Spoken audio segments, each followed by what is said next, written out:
Now, the county is also about to undertake a major study of the sensitive biological resources in Marina del Rey, and which will include enhancements to enhance these resources.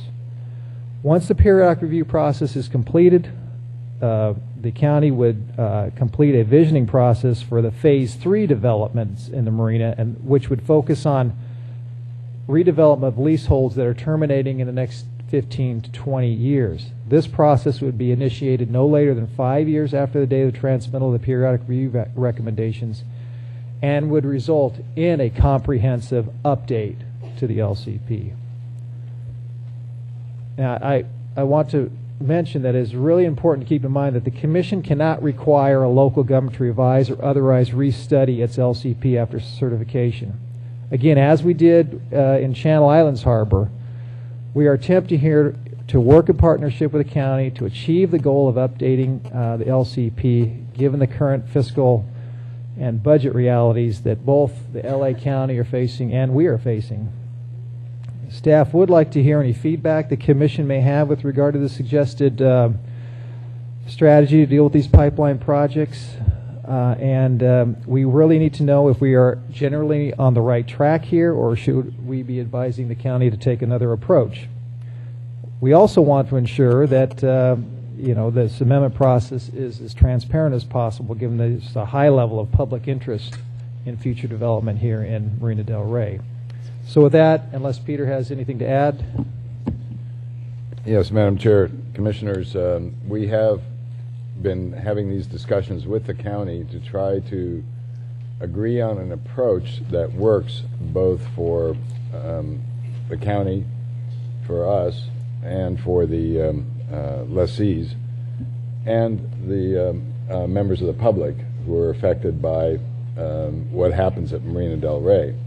The dilemma that we had was that the Commission's periodic review was completed, but there was no mechanism to force compliance with the recommendations that the Commission made, and so it's really up to the county to decide how they're going to respond, and if the Commission doesn't agree with their response, which they have up to a year to transmit to us, we get to write a letter to the legislature.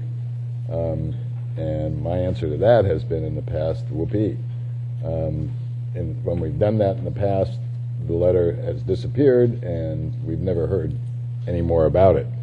So we felt that the best way to approach this is try to get an approach here that addresses the overarching issues that we sense the Commission was most concerned about, and not insist on a comprehensive amendment to the LCP, update and amendment, because that isn't going to happen. And besides, everybody has a different idea of what comprehensive means. So like Channel Islands, we worked through this kind of roadmap on how to deal with issues like the pipeline projects, deal with the county's legal and practical situation in terms of what they have to make decisions by, which is a certified LCP, and how we can address the Commission's concerns.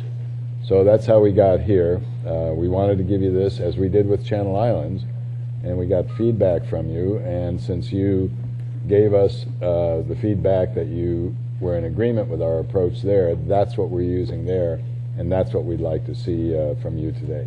Thank you. Thank you, staff. And I would just say that I think that this approach is great, and I'm glad to hear that you have such a good partnership with the county right now with regard to dealing with these 6 pipeline projects. So I certainly support the efforts that staff is making and think we should move forward. What about other commissioners? Any other comments, or do we concur with the direction staff's going? Looks like everyone concurs, so thank you. Are there any speaker slips here, Madam Chair, on this? On 7? Yeah. No. Okay, I did announce yesterday that Jack was going to make this brief Yes, report so that people who were interested could be here. So, okay, thank you. Thank you.